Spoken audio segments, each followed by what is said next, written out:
I'm very pleased to introduce Anna, our first speaker. Dr. Anna Mercer is a lecturer in English literature at Cardiff University. She specialises in Romanticism, especially the Shelleys, and has research interests in literary relationships, women writers, and manuscript studies 1770 to 1830. She published her first monograph with Routledge in 2019, entitled The Collaborative Literary Relationship of Percy Bysshe Shelley and Mary Wollstonecraft Shelley. Anna also works closely with Keats House in Hampstead, and with other scholars. She's preparing a conference to be held there on the 8th of July 2022 to mark 200 years since the death of Percy Bysshe Shelley. Anna is the Director of Communications of the Keats Shelley Association of America and the Communications Officer for the British Association for Romantic Studies. The title of Anna's talk today is Not Frankenstein, Earlier Collaborations Between Mary Shelley and Percy Bysshe Shelley. Please take it away, Anna. Thank you so much, Andrew, for that introduction. Can everyone hear me okay? Yeah, great. Okay. I just want to say thank you to Lancaster for inviting me to be part of this panel. It's really exciting and fun to be on a panel with Sharon, especially as she's talking about her really wonderful new book. So thank you for having me today. Today I'm delighted to be talking about my work on both of the Shelleys. I'll give some examples from my recent book on the reciprocal literary collaboration, and looking ahead to what I'm planning on doing next, I'll talk a bit about how this work will inform two editing projects I'm doing with Oxford University Press. I'm working to produce the 21st Century Oxford Authors edition of Mary Shelley, and I'm also collaborating with Cian Duffy on an Oxford World Classics edition of History of a 6 Weeks Tour. So actually the main part of my talk will be about History of a 6 Weeks Tour today, which is the Shelleys' first collaboration before Frankenstein. In my work generally, I seek to explore the Shelleys' collaborations on literary works beyond their most famous collaboration on Frankenstein. In my examination of their reciprocal creative exchange, I have shown how evidence of the Shelleys' working practices in manuscript, often in shared notebooks and draft or fair or press copies, demonstrates that they were highly involved in one another's creative endeavours. And this occurs pretty consistently across their time together. The reciprocal nature of this allows for observations that indicate Mary Shelley's involvement in her husband's works, thus rejecting a kind of antiquated understanding of the couple as Percy Shelley aiding Mary Shelley in her work on her novels, especially Frankenstein. So trying to kind of disrupt that narrative. Because Mary Shelley did have involvement in assisting him on his poetical compositions, and not just after his death when she became his editor. Textual history and the provenance of some of their greatest compositions and the extant manuscripts involved can prove otherwise, can prove that this fact that it's not just a one-way involvement of him aiding her. So I have some examples, well, I hope lots of convincing examples in my book, where Mary Shelley can be found to be involved in the composition of Percy Shelley's works. Some of these examples are in manuscripts, so by looking at the edited manuscripts from places like the Bodleian. There's been some amazing editors who've worked really hard to transcribe and produce facsimiles of these manuscripts. You can find instances where Mary Shelley's hand appears to make a suggestion to a line or verse in Percy Shelley's manuscript. It's not quite as substantial as the two hands we see at work on the Frankenstein notebooks, but the small indications are there. So, for example, Mary Shelley was hugely important in moving the Mask of Anarchy to a fair copy, so working with Percy Shelley's draft to move that to a fair copy, and things change as it moves from Percy's hand in the draft to Mary Shelley's hand in the fair copy, suggesting some kind of conversation going on there. There's also a couple of lines from famous works like the preface to Prometheus Unbound and a couplet from the letter to Maria Gisborne that appear only in Mary Shelley's hand, which might be indicative of something she kind of put in with his permission, of course.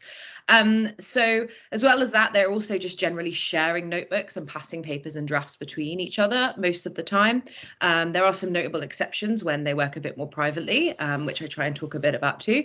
But there is this kind of general consensus that they are sharing paper, working together, discussing ideas. And that doesn't just involve just them either. So this book was about the Shelleys, but in future, I'd like to expand that out and think a bit more about other people in their circle, most notably Claire Claremont, of course. But for the remainder of this talk, I am going to be talking about one text, The History of a 6 Weeks Tour. But just a reminder of the Frankenstein manuscript, if you don't know about it, you can look at the whole thing for free online via the Shelley Godwin archive, which is this amazing resource where the whole Frankenstein manuscript is transcribed, and you can toggle between the two hands to see what is in Percy's hand, what is in Mary's hand. So go and check it out if you haven't already.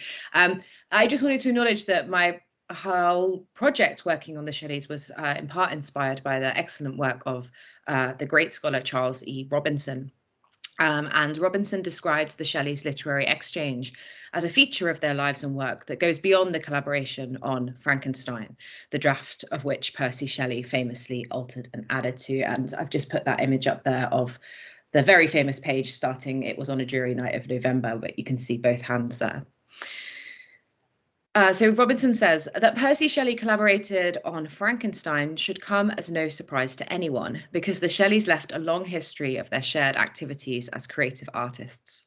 They transcribed and they edited each other's works, they encouraged each other to undertake or to modify major works, and they even collaborated in the publication of History of a 6 Weeks Tour at a time when Frankenstein was being readied for the press. So Robinson hoped that his editorial work on the Frankenstein manuscripts would encourage someone to undertake a major study of this collaboration. And that's been my aim since I started my master's and PhD research, I think a decade ago, which is a bit scary. Robinson's suggestion underlies the research that I've conducted, my objectives in carefully considering the details of the Shelleys' manuscripts and their works in general. So in my book, I identify some of the most intriguing elements of the Shelleys' shared activities as creative artists. And I rethink how we perceive them as a literary couple, and crucially, how we read the textual connections between their writings. So before I get to the main text very shortly, just another example is the Shelleys working on the Cenci. For example, Percy Shelley writes, "I have nearly finished my Cenci, which Mary likes," to their mutual friend Amelia Curran on the 5th of August 1819. Just 2 years earlier, Mary Shelley had similarly written, "I have also finished the 4th chapter of Frankenstein, which is a very long one, and I think you would like it." She says that to Percy Bysshe Shelley. So it's also really important that we look at the correspondence and journals of the Shelleys being a crucial point by which to view their continued intellectual collaboration. Percy Shelley's tragedy of the incestuous and malicious Count Cenci and the plight of his children is a crucial collaboration in the Shelleys' canon.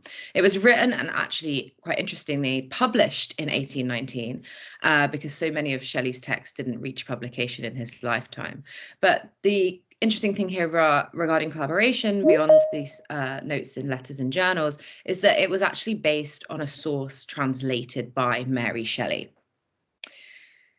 So we have evidence of Mary Shelley translating the Cenci original source, and then Percy Shelley using that to inspire his play. That also led on to Mary Shelley writing Matilda, a very strange novella, which also came early on in the Shelleys' relationship. And so there's another kind of parallel inspiration going on at that point. But that's actually after Frankenstein, that's 1819. And I said I would be stepping away from manuscripts on this talk. I'm going to actually talk about History of a 6 Weeks Tour. This is collaborative definitively because it is actually jointly authored. Okay, so yes, as Robinson says, they collaborated in the publication of History of a 6 Weeks Tour at a time when Frankenstein was being ready for the press. So yes, I'm collaborating with Professor Cian Duffy to produce an Oxford World's Classics edition of this work, and I'm also teaching it to my third year undergraduates at Cardiff for the first time in about 3 weeks. So I'm really excited about that. On our OUP edition, we are going to include both authors' names on the title page, which is significant because it often gets put into Mary Shelley's canon when actually it is very much by both of them. History of a 6 Weeks Tour appeared in print in 1817. This work was Mary Shelley's first foray into print as an adult, and it was published anonymously 8 weeks before Frankenstein. The significance of this text for our understanding of the Shelleys' collaboration is twofold. The qualities of the work itself demonstrate how both authors contribute to the same publication, but not without emphasizing their own individual styles. And the construction of the history exemplifies a similar collaborative working style to that which created Frankenstein. It is an unusual publication, and as Benjamin Colbert has explained, the combination of a male and a female author provides further evidence for an equal intellectual partnership, bridging a gender divide through demonstration of shared interests and literary labour. Oh, went too fast, sorry. So this quote from Benjamin Colbert. The history is one of the very few travel books to be published jointly by male and female authors, as internal evidence indicated to readers despite the Shelleys' decision to omit their names from the title page. So in the preface, it becomes clear that there is a couple that has authored it. With its complex textual history, including Mary Shelley's many revisions of Percy Bysshe Shelley's journals and letters, the collaboration potentially melds and harmonizes gendered discourses. Each section is end-stopped with the letters M or S, so you can identify who is ostensibly the author of each bit. But the original sources for the history, so is a travel book comprised of journal entries and letters. Sorry, someone's just coming in the front door. I'm going to have to pause. Okay, hopefully I won't get interrupted again. Sorry.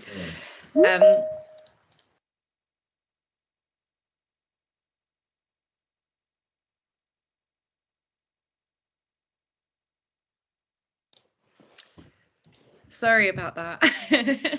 This is perils of working from home. Everyone understands now, don't they? Okay, so let me just get back to where I was. Yes, so the original sources for the history, edited letters and journals, have an intriguing and complicated provenance. The authorship of the 1814 tour, so the first part of the volume, is fluid and contains both of the Shelleys' entries from their original 1814 journal. So I'm really interested in this as this being like the first collaborative act between the Shelleys, 1814, when they first eloped together and started on their shared experiences together. Much of this journal was reworked in 1817, as is evident from Mary Shelley's journal entries for August of that year. So useful that Mary Shelley meticulously kept her journal to let us trace the way that she was working. The history is not only a volume to which both authors contribute, but also one in which Mary Shelley edited Percy Shelley's writing, just as he edited her Frankenstein draft. So this is perhaps what I find most interesting. The idea that the voices are becoming so blended and that the roles are reversed, as in Frankenstein. So instead of Percy Shelley tweaking or improving or simply editing Mary's work, however you want to see it, in the case of the history, Mary has to take Percy's draft and make it suitable for publication. Surely, as with Frankenstein, they would have discussed this process and agreed on a final draft. So the history is truly a co-edited text, a collaborative publication. The editorial work of Jean Moscal has carefully identified the web of sources for each section of the final printed version of the 1814 tour. Percy Shelley's words are sometimes included in the section signed M, including her letters from Geneva. Mary Shelley ostensibly compiled the full text of the 1814 tour with Percy Shelley as a copy editor. Mary Shelley was in charge of editing and fair copying the letters, and then Percy Shelley would copy, edit, and make proof corrections. So as Moscal explains, my next slide, 1817 was a highly productive period as Percy Shelley was arranging for the publication of Leon and Cythna, his poem, and receiving Frankenstein proofs, and also undertaking to place the travel book. With regard to the 1814 tour, the main body of the volume, Jean Moscal suggests that Percy Shelley's contribution accounts for 14% of the printed text. So about 1,150 words of total of about 8,500 were selectively taken from Percy Shelley's original journal entries. This narrative of the 1814 travels is often placed in the canon of Mary, as I said, and it's really interesting how the Shelleys try and create a bit of a myth around who actually did author it in their circle with their friends. So as Moscal emphasizes, a distinction was made between the co-authored volume and its single-authored constituent parts. Each Shelley appears to have acted in some sense as an editor as well. So this is why the Shelleys are so complicated. Once the voices are blended and we have to pick apart the sources, guessing who may have contributed to each bit. But elsewhere, they are really vocal and definitive about what is theirs as individuals.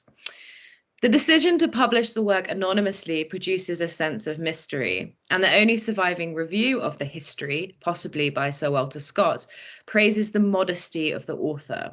He wrote, "It is the simplest and most unambitious journal imaginable of a continental tour, and probably in that simplicity consists its principal attraction."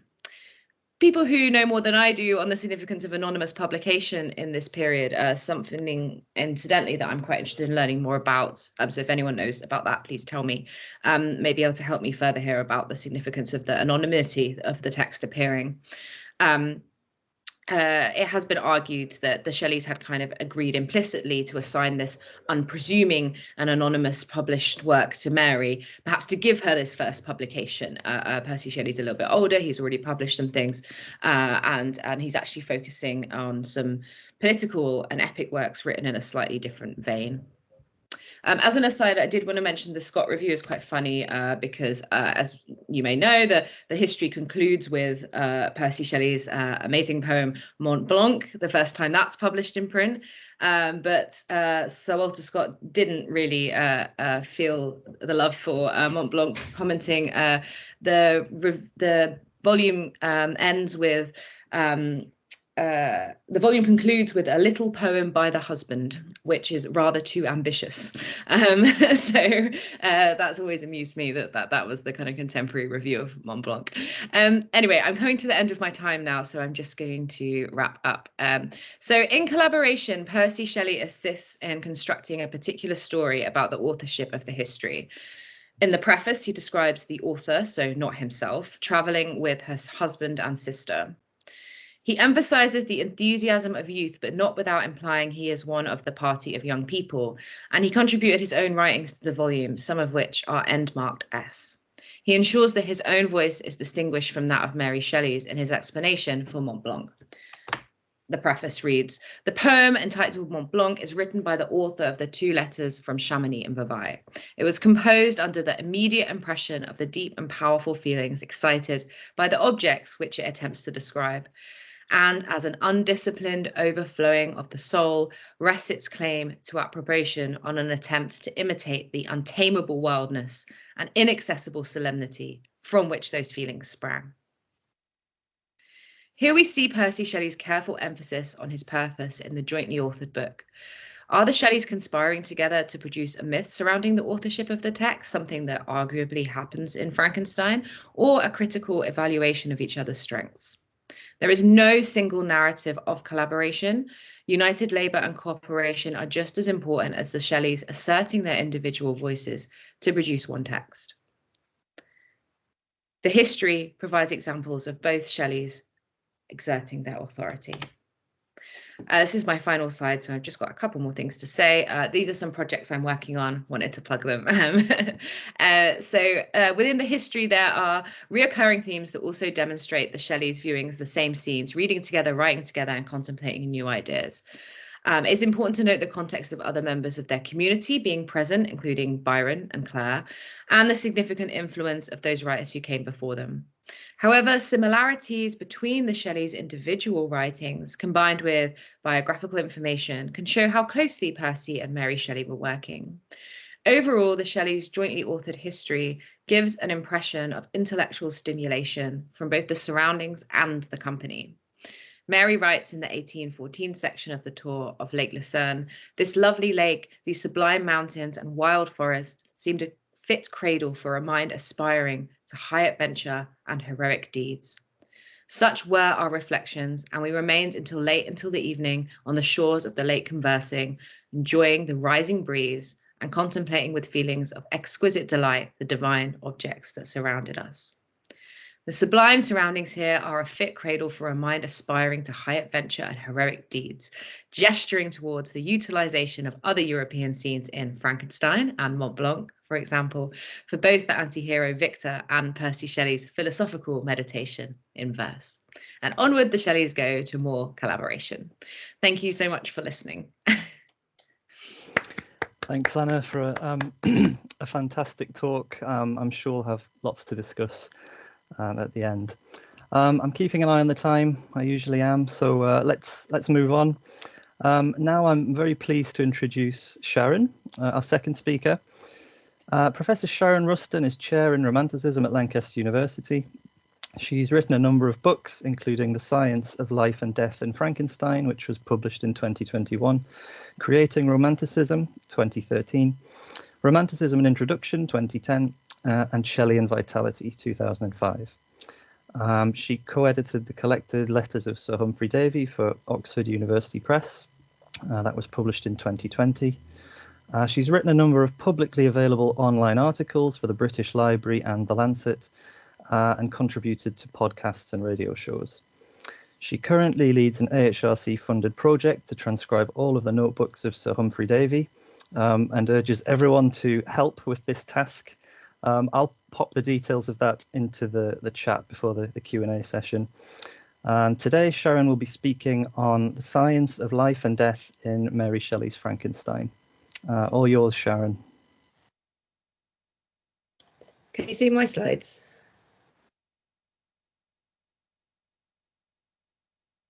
Can someone speak? Because I can't see Not yet, no. Not yet. No, not yet. Oh, okay. All right, hang on. If you have a problem, Andrew or I can. I don't do this very often, do I? I said that before. Hang on a Top second. right, little blue arrow at the top, yeah. Already? Share content, yeah. Yeah, share content. And then slide down the options till you get to your PC, whatever it is. However you want to do it. Window. PowerPoint Yeah, slide. if you go right down, keep scrolling right. Yeah, there we are. There we are. There we are, yeah.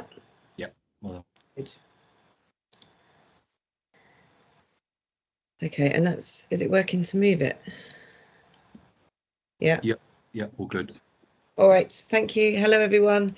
So I'm going to present a bit of my book on Frankenstein, which has just been published by the Bodleian Library Press. I'm slightly worried because it's not an academic book. It's a trade book. I thoroughly enjoyed myself writing this, and Anna's work is obviously of a higher level than the stuff I'll be talking about now. And I feel I should tell you a bit, give you some content warnings before I start, because I will be talking about attitudes to and treatment of deaths and suicide attempts in the novel and in the period in which the novel is set. So specifically drowning, hanging, strangling. I'm afraid, I'm sorry. Also, I'm going to just assume that you know the book and that you remember the story rather than giving you a synopsis of it, because that will take too long. So I hope that that's okay. So we now know that oxygen is the vital component of air that we need to live. In Mary Shelley's time, this had only been discovered a few decades earlier. This picture, by the way, is one of our ex-students did this, and it's the creature, I think, creating me, because I think you can see the pink hair there on the person in his lap. So when Victor Frankenstein is first found by Captain Wharton's crew, he is described as being in a wretched condition. His body is frozen and emaciated. The crew tried to take him down to the cabin, but as soon as he had quitted the fresh air, he fainted. They immediately bring him back up to the deck and attempt to restore him to animation, or in other words, to bring him back to life. They do this by employing the Royal Humane Society methods of rubbing him with brandy. That was one of the methods. And so I'm going to talk more about that society in a bit. The episode shows that Shelley knew what to do in an emergency of this kind, that she had up-to-date medical knowledge, and that she recognised how vital air was to life. So in the novel, air is described as free, alluding to its identity as something to which all living creatures have a right.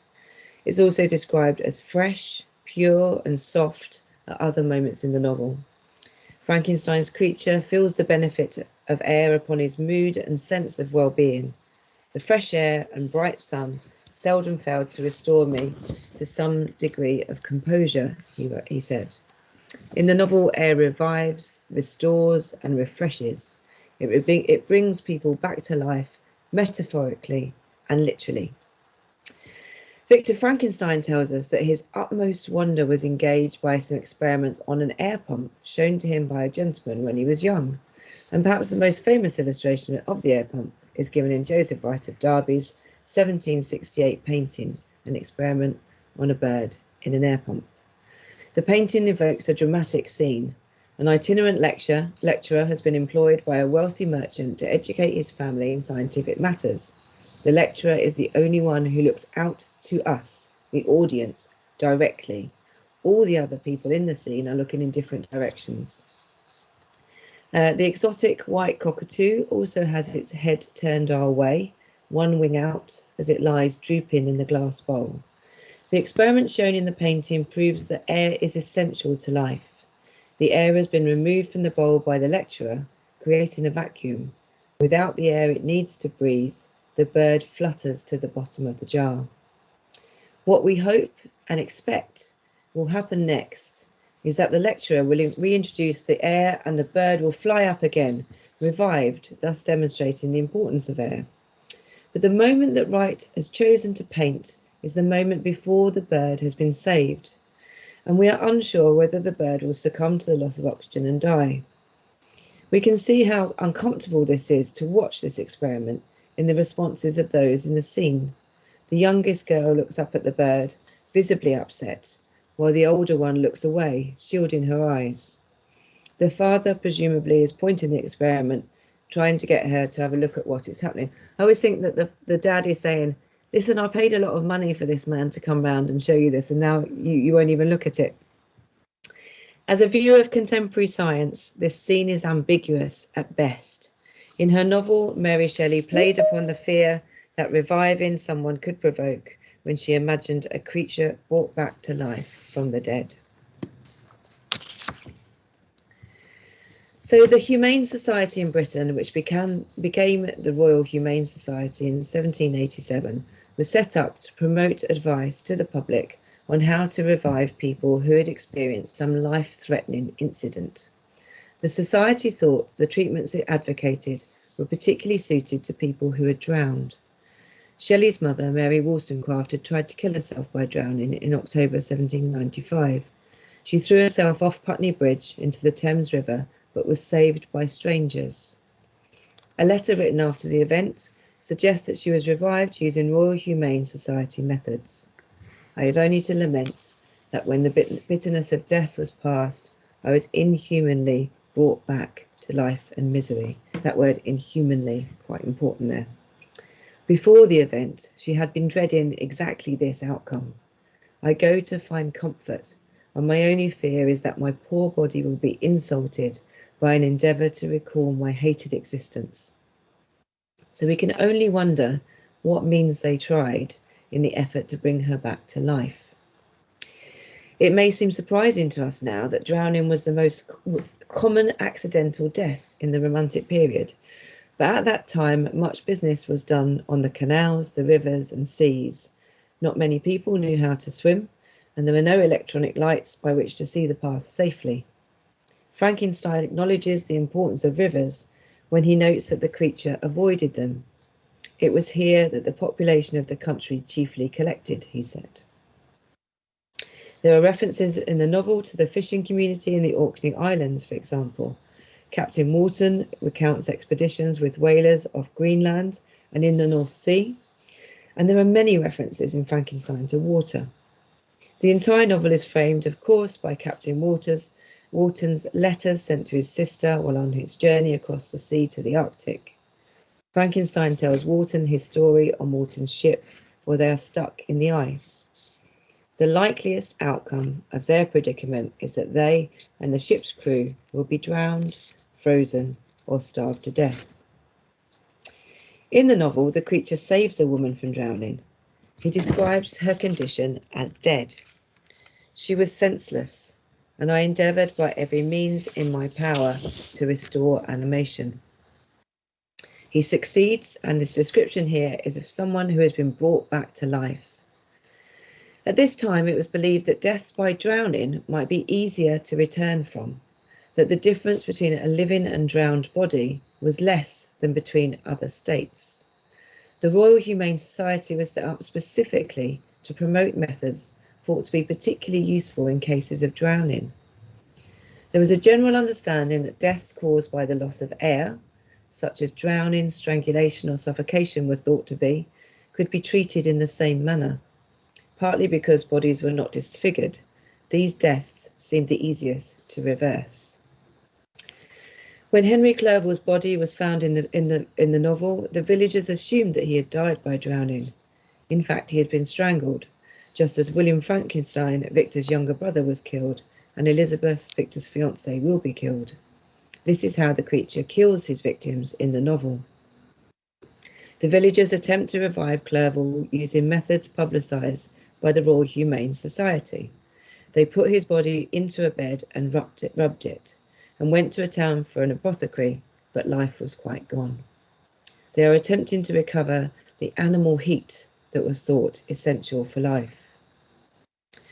At the request of the Royal Humane Society, a number of medical men published advice on how to revive victims of drowning. One was the physician James Curry, who attended the Shelley household in 1814 and 1817 as their doctor. In his book, Observations on Apparent Death from Drowning, Hanging, Suffocation by Noxious Vapours, etc., etc., Curry claimed that there were two kinds of death, absolute and apparent. I think if you're going to get either one, the one to get is the apparent death rather than absolute death. So the signs of life were not as well known then or as perceptible as they are to us now. Curry thought that in both cases of absolute and apparent death, for example, breathing stopped, the heart stopped beating, and the victim was insensible. The only difference, he maintained, was that in cases of absolute death, the vital principle is, quote, completely extinguished, whereas it's merely dormant in cases of apparent death. The difficulty of being sure which kind of death a patient had suffered, he said, had led to some people being prematurely buried. He concluded rather gruesomely that perhaps the only unequivocal proof of death is the beginning putrefaction of the body. Even medical professionals then admitted that it was difficult to be sure that a person had really died. Curry knew that oxygen was essential to the blood flowing through the body and to the apparent operation of the heart. He called it pure air or vital air in Observations on Apparent Death. In this book, he wrote that the study of the nature of air was the most important branch of science to medicine. When he offers advice on how to recover the apparently drowned, he describes a process he calls artificial breathing, where the lungs are inflated with fresh air. And this image shows how a long flexible tube and silver cannula should be used with other contrivances for preserving persons from danger of various kinds. Curry encouraged people to encourage efforts such as this for up to 6 hours before giving up and accepting defeat. One of the founding members of the Humane Society, the English physician William Hawes, was instead a firm believer in the efficacy of tobacco enemas, otherwise known as glysters. Yes, you did hear me correctly. I did say tobacco enema. Rectal infusions of tobacco smoke were thought to provide warmth and stimulation deemed the most necessary qualities for life. This method was considered so successful that it became the standard means by which to attempt the revival of persons who had drowned. So think back to what Mary Wollstonecraft said as well. The Royal Humane Society routinely issued cards advising people what to do if they found someone in need of help, and the application of tobacco smoke to the intestines was promoted as one of the most effective means of aid. So we now know that there is a chemical process involved in asphyxiation, which is caused by the body being unable to oxygenate tissue. But in this period, drowning, hanging, strangulation and suffocation were all considered purely processes that killed because of a loss of oxygen. And it's for this reason that the Royal Humane Society advocated the same treatment to all of these victims. The 1752 Murder Act had added the punishment of dissection by surgeons to that of hanging for the crime of murder. Bodies were taken to the Surgeons' Hall in the Old Bailey, where they were publicly anatomised. But there were many stories of hanged criminals waking up from the surgeon's table just as the knife was about to cut them open. In one famous case from a century before, in 1650, Anne Green of Oxford had been sentenced to hanging for concealing a pregnancy and the subsequent death of her baby.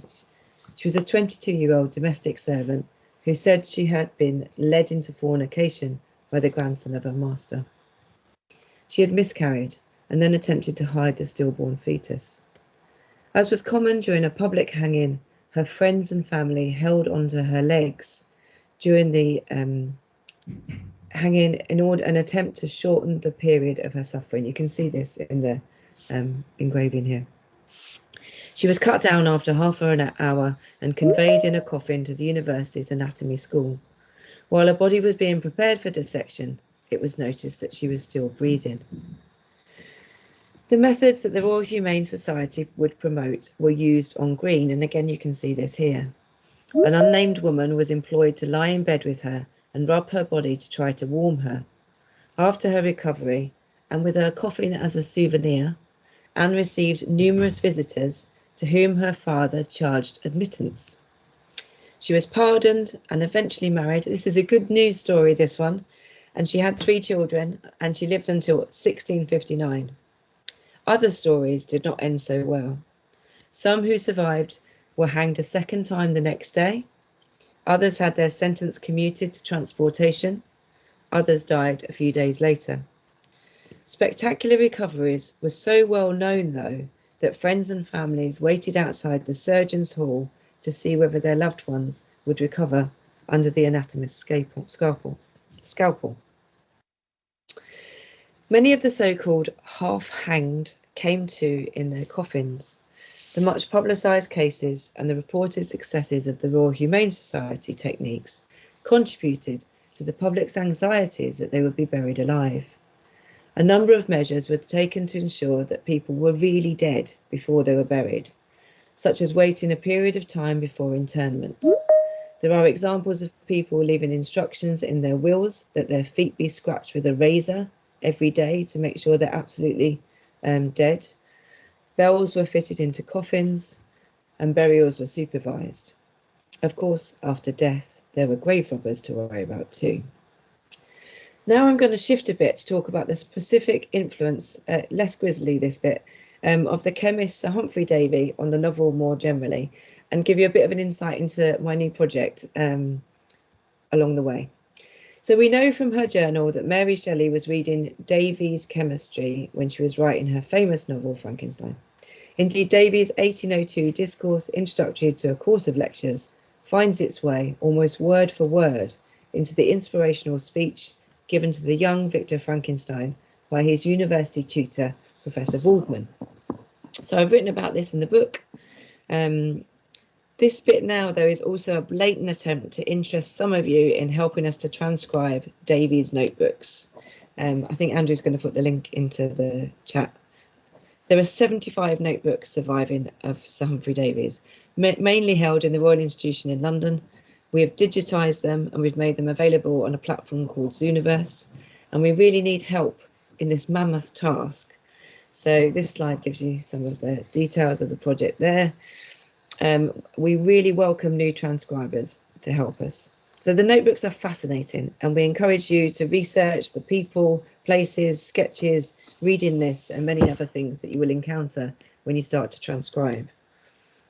Davy was born in 1778 in Penzance. He came from relatively humble origins and was initially apprenticed to be an apothecary, but these plans changed when, as a precocious young lad, he showed a real talent for chemistry. And he was appointed to superintend the new Pneumatic Institute at Clifton in Bristol 2 months before his 20th birthday. And there he became the first person to inhale nitrous oxide. At this time, nitrous oxide was thought to be fatal if it was breathed, so that gives you a bit of an insight into the kind of character Davy was at the time. So at the Royal Institution in London, he became known as a charismatic and popular lecturer, one of the first and most successful scientific communicators of our time, and many middle-class women attended these lectures, which was incredible. Samuel Taylor Coleridge went to some of the lectures in order, he said, to increase his stock of metaphors for his poems. Shelley's father, William Godwin, knew Davy personally and attended his lectures, and her husband, Percy Shelley, bought Davies' Elements of Chemical Philosophy when it was published in 1812, and in 1820 wrote lengthy notes on Davies' Elements of Agricultural Chemistry. Davies' lectures were so popular that Albemarle Street became the first one-way street in London because carriages had such trouble reaching the Royal Institution on the night of his talks. On 5 occasions in late October and early November 1816, when she was writing Frankenstein, Mary noted that she was reading what she called Davies' Chemistry and the Introduction to Davies' Chemistry. She may well have gained some of her understanding of the importance of air to her reading of Davies' books. Very recent discoveries made by our army of transcribers and excellent postdocs include finding Davies' rumination on how oxygen gas absorbed during respiration might offer, quote, great hopes of gaining a new class of stimuli of different powers from different gases. So there are a number of echoes of Davies' 1800 discourse in Frankenstein. Professor Waldman tells Frankenstein that chemists, quote, have acquired new and almost unlimited powers. Davy uses the same language in his 1802 lecture at the Royal Institution when he imagines how the chemist has powers which might almost be called creative, which have enabled him to modify and change the beings surrounding him. And by the chemist's experiments to interrogate nature with power, not simply as a scholar, passive and seeking only to understand her operations, but rather as a master, active with his own instruments. For Davy and Waldman, chemists do not merely describe nature, they change it. The language of mastery and control comes from the earlier philosopher Francis Bacon. Nature is figured as female, and the chemist is not a passive operator, but a conqueror. So one of the things that I want to achieve with this book is to finally put to bed the idea that Victor Frankenstein is a doctor. He is actually a chemist, like Davy. What is clear from an investigation of the surviving manuscript sources, which Anna mentioned, is that Mary Shelley had her own distinct and unique sense that chemistry was the crucial science in her novel. So 4 times her husband Percy crosses out Mary's choice of chemist or chemistry to replace those words with natural philosopher or natural philosophy. In doing so, he rejected the specific discipline Mary alludes to and instead used a more general term. The word scientist had yet to be coined, so natural philosophy was a more general and broader term, a more genteel term than chemist, indicating the philosophical study of nature. But it's clear from the original manuscript that Mary intended Frankenstein to be a chemist. Despite Percy's revisions, the Victor Frankenstein of the final 1818 novel is still primarily a chemist. He's not a medical doctor, despite popular misconception. At university, he studies natural philosophy and chemistry. Professor Waldman inspires him to prefer chemistry when he tells him that chemistry is that branch of natural philosophy in which the greatest improvements have been made and may be made. After Waldman's speech, Frankenstein is determined to excel in this discipline specifically.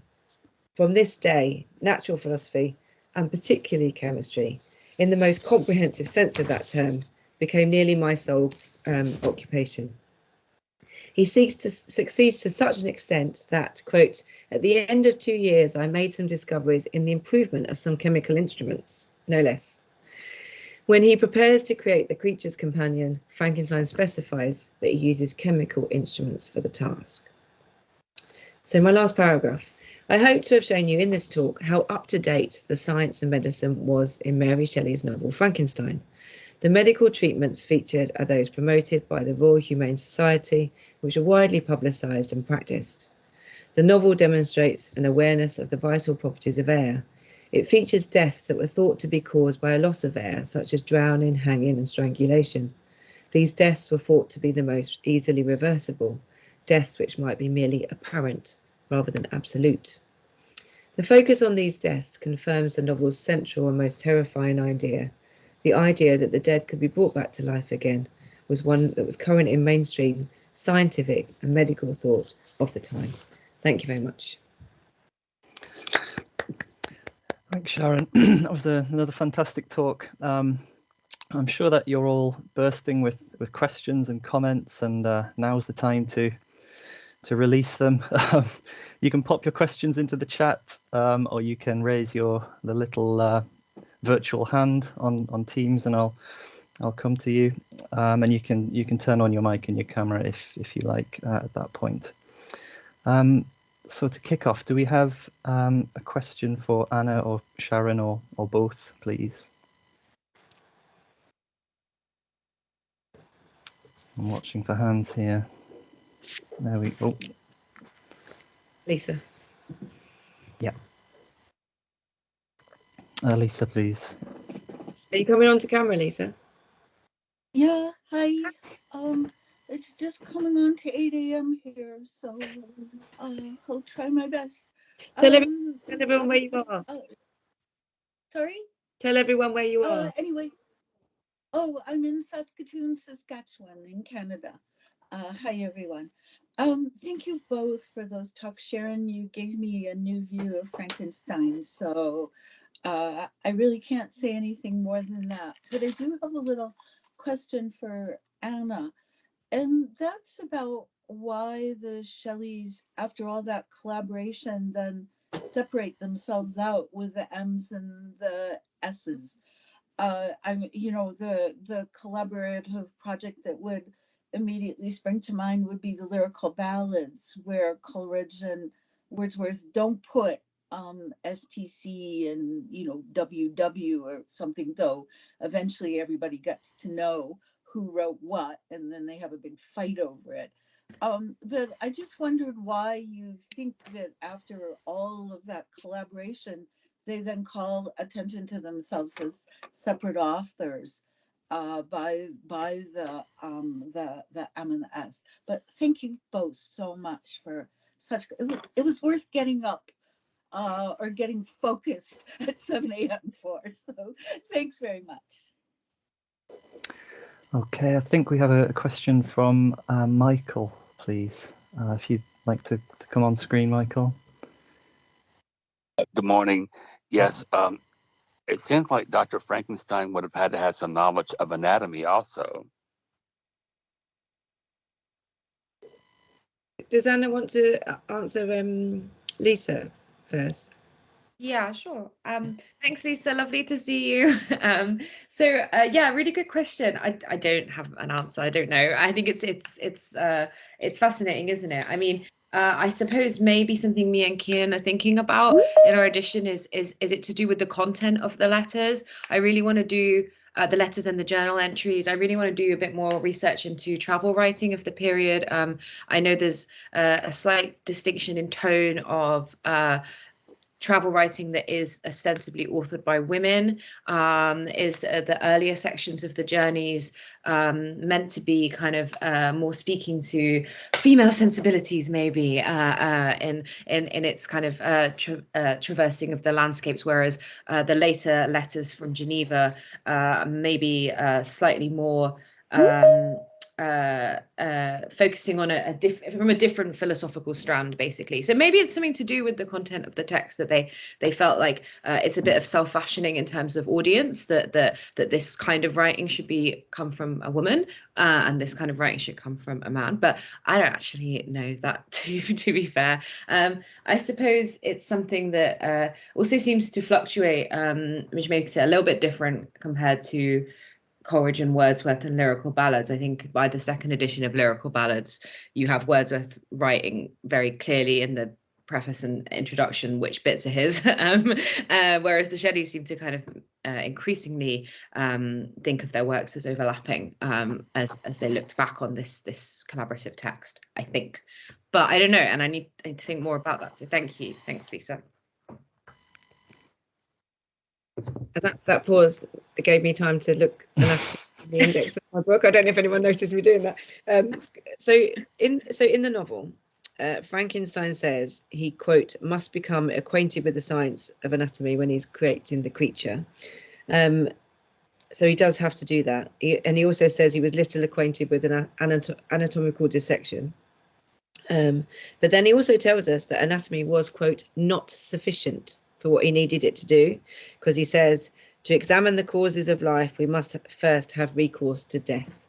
And so I make quite a big thing of that. I mean, I'm interested in the anatomy. He talks about, the horror of the process, and that there's various things about animal which suggest animal vivisection and things like that. And he has a horrible dream later where he imagines the animals kind of torturing him, which is quite interesting. So yes, there is anatomy. I think my main thing is that I mean, Michael, you actually called him Dr. Frankenstein, and I don't think he is Dr. Frankenstein. He is a chemist. So he's just, I think he would be Monsieur Frankenstein if we were to be accurate. Okay, thanks, Sharon. We have a question from Benjamin. Would you like to come on mic or on screen, Benjamin? Yeah, thanks for those two great papers.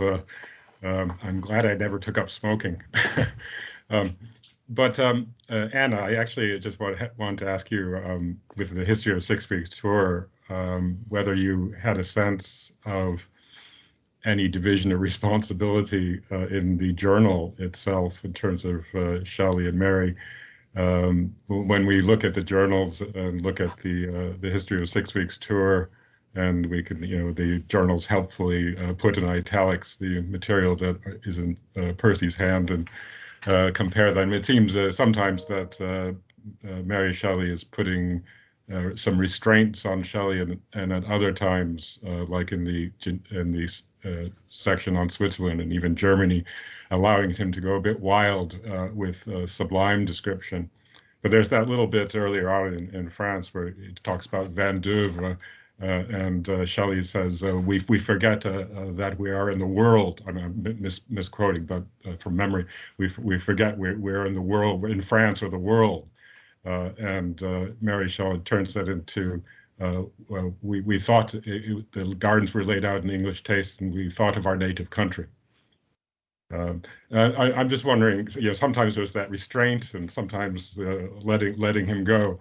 Do you have any sense from your reading of those two, the originals up against the book itself, whether there's anything more patterned to this collaboration? Thank you so much, Ben. Not a great question.